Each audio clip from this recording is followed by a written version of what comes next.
Bienvenue dans le podcast de ceux qui veulent créer un couple heureux et épanoui. Je partage avec toi des idées, des outils et des stratégies pour faire passer ton couple au niveau supérieur, pour que tu développes plus de complicité et que tu vives dans l'amour. Le podcast est disponible sur toutes les plateformes. Pense à t'abonner pour ne rien rater. Bonjour à toi et bienvenue sur En Amour. Je suis Nicolas du blog grain-2-coeur.fr. Je te souhaite la bienvenue sur le podcast. En Amour est une émission qui parle de couple, de communication, de complicité, d'intimité, mais aussi des problèmes et des challenges de la vie à deux. On voit ensemble comment sortir des impasses et retourner en amour. Dans l'émission d'aujourd'hui, je vais partager avec toi ce que j'ai eu la chance d'apprendre du mentor de ma femme, un moine bouddhiste. Le moine, appelé John, est un moine depuis plus de 10 ans. Il a visité l'Irlande l'année dernière, fin 2018, et j'ai donc eu la chance de discuter avec lui et parler de couple. Ma femme, Sonia, suit ses enseignements depuis plus de 5 ans. Le moine John est très respecté et connu, même à l'international. C'est un moine qu'on appelle teacher, donc un moine qui enseigne la méditation et les manières des moines bouddhistes. Il officie également dans l'un des plus grands temples de Thaïlande, qui permet d'accueillir plus d'1 million de personnes qui méditent. Sans plus tarder, passons au vif du sujet. Notre sujet d'aujourd'hui est donc 3 habitudes de moines bouddhistes pour avoir un couple zen. Avant de toucher aux habitudes, j'aimerais t'expliquer quelque chose. Il faut d'abord comprendre le pouvoir des habitudes. Les habitudes, on en a tous les jours. C'est toutes les choses que tu vas faire et que je vais faire de manière automatique. Quelle est la première chose que tu fais quand tu te lèves? Par exemple, prendre ton portable, te brosser les dents, prendre une douche, faire de l'exercice, c'est une habitude. Les nourritures que tu manges à répétition et qui sont toujours similaires, c'est une habitude. Donc toutes les actions que tu fais dans ta journée, qui sont même au travail ou dans ta vie personnelle, qui se répètent et qui se répètent et qui se répètent tous les jours, ça devient des habitudes avec le temps. Et ces habitudes-là sont dures à casser, qu'elles soient bonnes ou mauvaises. Et bien sûr, on développe des habitudes qui sont mauvaises pour nous. Par exemple, si tu es en couple, la première chose que tu fais le matin est prendre ton téléphone. C'est probablement une habitude qui ne sert pas à ton couple. Une meilleure habitude, ce serait de dire bonjour à ton copain ou à ta copine, de lui faire un bisou, de passer un moment ensemble, et puis d'avoir le portable un peu plus tard dans la matinée. Il y a quelque chose à noter également avec les habitudes, c'est souvent on ne les a pas choisies. Ce n'est pas des décisions consciencieuses. On a juste développé certaines habitudes au fil du temps, mais on s'est jamais arrêté pour se demander ce qu'on voulait, quel type de matinée on voulait, quel type de journée on voulait, quel type de soirée on voulait, et quels sont les éléments importants pour créer ce qu'on veut dans notre vie en fait, et ensuite développer des habitudes petit à petit. Dans le couple, il y a 2 types d'habitudes d'après le moine John. Le premier type d'habitude est ce qu'il appelle les habitudes de croissance. Et ensuite, le deuxième type est les habitudes de réparation. Donc pour les habitudes de croissance, c'est assez facile, ça va être des habitudes qui vont faire avancer ton couple, qui vont le faire grandir, qui vont le faire croître, qui vont le faire évoluer dans la direction que tu veux. Les deuxièmes habitudes, donc les habitudes de réparation, sont plus là après les disputes, quand il y a eu des conflits, quand il y a eu des tensions. Ça va être des moments pour retomber en amour, ça va être des moments pour réparer ce qui a été cassé, ça peut être la confiance, ça peut être l'estime de soi, ça peut être l'intimité, ça peut être la sexualité, ou ça n'a pas besoin d'être cassé, mais ça peut être un peu damagé, et ça peut être abîmé. Et donc c'est des habitudes qui vont vraiment aider à réparer la relation et le lien entre toi et ton partenaire. Et grâce aux 3 habitudes qu'on va voir aujourd'hui, du moine John, ces 3 habitudes vont être à la fois de croissance et de réparation, et tu pourras les utiliser pour ces 2 effets. La première habitude, et elle ne devrait pas être très surprenante, étant donné que j'ai parlé à un moine, c'est la méditation. Les moines bouddhistes passent plusieurs heures par jour à méditer. Ça peut être 2 heures, 3 heures, 6 heures, 8 heures. Quand ma femme va en Thaïlande et qu'elle fait ses 3 semaines habituelles dans un endroit pour faire une retraite de méditation, tout simplement, elle médite entre 4 et 6 heures à 8 heures par jour. Et les moines font en général plus que ça quand ils sont pas en voyage ou quand quand ils sont dans leur mode de vie, on va dire, normal. Donc bien sûr, c'est la méditation. Mais pourquoi la méditation? Il conseille la méditation avec ton partenaire ou envers ta relation, donc ce qu'on appelle de la méditation d'amour et de compassion, pour 3 raisons. Donc la première raison, c'est de développer de l'amour propre. Donc ça, c'est un travail personnel à faire pour toi, c'est à toi de faire ça, donc tu vas apprendre à t'aimer. Et quand tu t'aimes, tu seras capable d'aimer les autres. Et c'est un concept très important en amour, c'est d'être capable de s'aimer. Parce que si tu n'as pas d'amour pour toi-même, tu ne pourras pas aimer les autres. Ou tu pourras aimer les autres à la hauteur de l'amour que tu as pour toi. Et donc on a tendance à être dépendant des autres au lieu de les aimer quand on ne s'aime pas. Je vais faire une pause pour te laisser réfléchir à tout ça. On a tendance à dépendre des autres émotionnellement au lieu de les aimer quand on ne s'aime pas. C'est un point très important, l'amour propre. Ensuite, la deuxième raison pour la méditation, c'est avoir de l'empathie. Donc l'empathie, c'est d'être capable, ou même de la compassion, c'est d'être capable de ressentir ce que ressentent les autres. Et ça nous permet d'avoir une certaine présence quand les autres ont des problèmes, quand ton partenaire a des soucis, ce genre de choses-là, tu vas être capable de comprendre et d'écouter mieux et d'être là pour l'autre, et l'autre va ressentir qu'il est compris ou qu'elle est comprise, qu'elle est entendue. Et donc c'est très important également.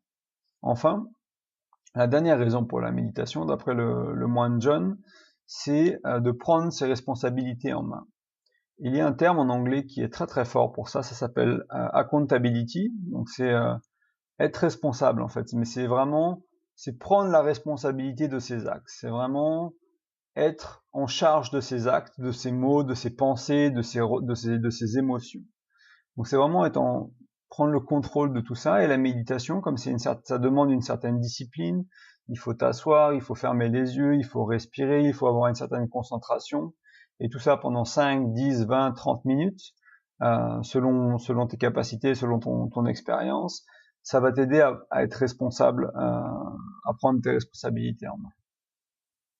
La deuxième habitude est donc la gratitude et avoir une pratique de la gratitude pour ton couple, pour toi-même, mais aussi d'une certaine manière voir les choses de manière plus positive, de regarder plutôt ce qui va se passer de manière positive dans la vie autour de toi, et surtout d'avoir cette reconnaissance pour les choses dans ta vie. Et ça peut être des petites choses. La gratitude, ça commence souvent avec des choses très petites. Il n'y a pas besoin d'avoir 1 million d'euros pour exprimer de la gratitude. Tu peux te rendre compte aujourd'hui que tu respires, que ton cœur bat, que tu as de l'air frais, qu'il y a du soleil dehors, que les oiseaux chantent, que quand tu es rentré à la maison, ta copine ou ton copain t'a sauté dessus pour t'embrasser, que ta mère et tes parents sont en bonne santé. C'est vraiment toutes les petites choses de la vie qu'on a tendance à prendre pour acquis et sur lesquelles on ne paye plus vraiment attention, c'est des choses sur lesquelles que si on s'arrête, si on prend un moment, si on réfléchit ou si on ressent le bien-être que ça cause, on va rentrer dans la gratitude. Et c'est une pratique qu'il conseille, donc le moine John conseille vraiment de créer pour notre propre vie et d'amener ça pour notre couple. Alors nous, bien avant de parler au moine John, c'est quelque chose qu'on avait identifié comme important avec ma femme. Elle avait des années de pratique de la gratitude, donc elle avait un petit journal dans lequel elle écrivait de manière assez régulière 3 choses, 5 choses qui sont pour lesquelles elle exprime de la gratitude. Et moi, au tout début de nos relations, il y a maintenant plus de 3 ans, j'ai commencé à faire la même chose. J'ai commencé à écrire tous les soirs ou tous les matins 3 choses pour lesquelles j'ai de la gratitude. Et après, j'ai écrit une 4e chose qui était de la gratitude envers moi, par rapport à mon physique, pour apprendre à apprécier mon physique. J'avais un peu de mal avec mon image personnelle et mon physique. Même si je fais beaucoup de sport, même si j'ai perdu beaucoup de poids, j'ai toujours du mal à accepter le physique. Donc à cette époque-là, j'avais fait un gros effort de me donner des compliments, d'avoir de la gratitude pour mon physique. Et cette pratique a évolué, et maintenant ça fait plus de 2 ans qu'on fait ça, c'est-à-dire que tous les soirs, avant d'aller se coucher, la dernière chose qu'on fait, c'est de partager de la gratitude envers l'un l'autre avec ma femme. Donc souvent c'est 3 choses. Et souvent on essaie de faire des choses qui ont été faites ou dites dans la journée, l'un envers l'autre. Et on fait ça quoi qu'il arrive. Même si on s'est passé la journée à s'engueuler, même si on a eu les moments les plus difficiles de notre vie ensemble par rapport à notre couple, quand notre couple il a été challengé, que nos fondations il y a eu un tremblement de terre, on a eu peur, on a crié, on a pleuré. On s'arrête le soir et on se force à exprimer de la gratitude, parce que quelle que soit la journée, et je le répète vraiment, quelle que soit la journée, même dans la pire des journées, il y a toujours quelque chose de positif qui s'est passé. Il y a toujours une petite étincelle, il y a toujours un mot doux, même si c'est avant la dispute, ou même la manière dans laquelle la dispute a été gérée. Peut-être que d'habitude on gère les choses de manière pire que ça. Même si c'est très mauvais, ça pourrait être pire que ça. Donc on peut toujours avoir de la gratitude. Et par exemple, ne serait-ce qu'avoir de la gratitude pour la dispute, parce que se disputer, ça veut dire qu'il y a une raison de se disputer, et la raison, c'est qu'on est encore amoureux, qu'il y a encore de l'amour. Les couples qui ne se disputent plus ne sont en général, n'ont une flamme de l'amour qui est vraiment très très faible, et c'est un très mauvais signe. Et donc voilà, pour la clé numéro 2, donc la gratitude, et à essayer de pratiquer tous les jours. Passons ensemble à la dernière clé. C'est une clé qui est assez simple, elle est assez logique, elle est assez évidente. Cette clé s'appelle s'aider l'un l'autre. Alors c'est quelque chose qui peut paraître, comme j'ai dit, vraiment simple, mais qui est aussi très important. C'est-à-dire que dans la vie, tu as peut-être un travail, tu as des hobbies, tu as des choses qui se déroulent et qui se passent, et ta femme ou ton copain, c'est pareil, ils ont ces moments-là, ou ces hobbies-là. Et ça va être important d'être là l'un pour l'autre, de s'aider, de s'écouter, de s'entraider, de faire quelque chose pour l'autre. Et ça de manière quotidienne, si possible. Chercher tous les jours à faire une petite chose pour l'autre. Il n'y a pas besoin que ce soit énorme. On prend l'exemple aujourd'hui. Chez moi, ma femme était très stressée. Elle avait pas mal de travail. Elle m'a demandé si je peux l'aider à faire son repas de midi. Comme ça, on peut manger ensemble avant qu'elle continue son après-midi et moi mon après-midi de mon côté où je suis en train d'enregistrer le podcast. Et au final, elle a fini par faire sa propre nourriture, mais elle m'avait demandé de l'aider et c'était avec plaisir que je l'aurais fait. Et je vais l'aider pour autre chose aujourd'hui pour son travail, et de son côté, elle va m'aider pour quelque chose d'autre pour le blog aussi. Et tous les jours, on essaye de s'aider là où on a des forces, par exemple. J'ai beaucoup d'expérience dans l'assistance clientèle, et donc pour son business, quand elle a besoin d'écrire des emails, quand elle a besoin de parler à des personnes, ou à faire des communications, ça va être mon point fort, parce que moi j'ai fait ça pendant 2 ans, j'ai été manager, j'ai formé des gens à bien écrire, à écrire des beaux emails, à avoir des bonnes conversations au téléphone avec les clients. Et de son côté, c'est plutôt l'artiste. Donc si j'ai besoin d'un design pour le blog, si j'ai besoin d'idées pour les images des articles, par exemple, j'ai mon PDF, j'ai un bonus sur mon site, un PDF qui parle de la communication en couple et pour aider les personnes qui s'inscrivent sur le site à améliorer leur communication. Elle est en train de me refaire un design qui est vachement plus chaleureux, vachement plus sympa à regarder, vachement plus visuel. Et du coup, on s'aide et on s'entraide, et c'est quelque chose qu'on cherche constamment à faire évoluer et à développer. Alors maintenant qu'on a vu les 3 habitudes ensemble, j'aimerais te poser une question. J'aimerais, et même plus te demander de faire quelque chose. J'aimerais que tu fasses le point sur les habitudes de ton couple et que tu regardes si tu as des habitudes de croissance et des habitudes de réparation. Et si tu en as un peu ou pas du tout, est-ce que tu souhaites développer ce type d'habitude dans ton couple, et si tu vois l'intérêt de développer ce type d'habitude dans ton couple. Si tu peux me laisser un commentaire de l'article de blog qui est sur le même thème, que je mettrai dans les commentaires ou dans le commentaire du podcast, pour me faire savoir un peu ce que t'en penses, si c'était utile aussi pour toi, si tu souhaites développer. Moi, ma recommandation est la même que celle du moine, bien sûr. Ça va être d'avoir ces habitudes de croissance, ces habitudes de réparation. Ça peut être autre chose que la méditation, ou avoir de la gratitude, ou s'aider l'un ou l'autre. Tu peux avoir tes propres habitudes à toi, et il n'y a absolument aucun souci avec ça. Mais de mon expérience, avoir ces habitudes-là aide ton couple à avancer, et surtout les habitudes de réparation sont très importantes quand ça fait quelques semaines ou quelques jours qu'il y a eu de la tension. Il va falloir reconstruire ça. Parce que ce que tu as peut-être vu dans ton propre couple ou dans d'autres couples autour de toi, c'est quand il y a trop de tension au bout d'un moment, la relation se dégrade. Il y a une grosse dégradation de la relation, et ça peut prendre, à certains couples, ça va prendre des semaines ou des mois à revenir et souvent ça revient un peu tout seul, ils comprennent pas trop pourquoi, ils sont pas capables de le recréer, ils sont pas capables de le refaire, le couple y va, le couple y va pas, et ces couples-là ne comprennent pas pourquoi. C'est parce qu'ils n'ont pas les bonnes habitudes. Ils savent être en amour, ils savent se disputer, mais ils ne savent pas accélérer la transition avec les bons outils. Et les bons outils sont bien sûr les habitudes. Et en petite conclusion alors, donc les 3 habitudes, comme je viens de le dire, sont la méditation, la gratitude et s'aider l'un ou l'autre. Si possible, à pratiquer de manière journalière. Si tu crées de la place dans ta vie, dans ton couple, pour des habitudes comme ça de manière journalière, au fil du temps, et après plusieurs mois, après plusieurs années, tu vas te rendre compte que ta vie a complètement changé. C'est mon histoire à moi, c'est pour ça que j'ai créé le podcast, c'est pour ça que j'ai créé le blog, et que je parle souvent d'habitude et énormément de communication. C'est parce que dans le couple, ces 2 éléments sont très très importants.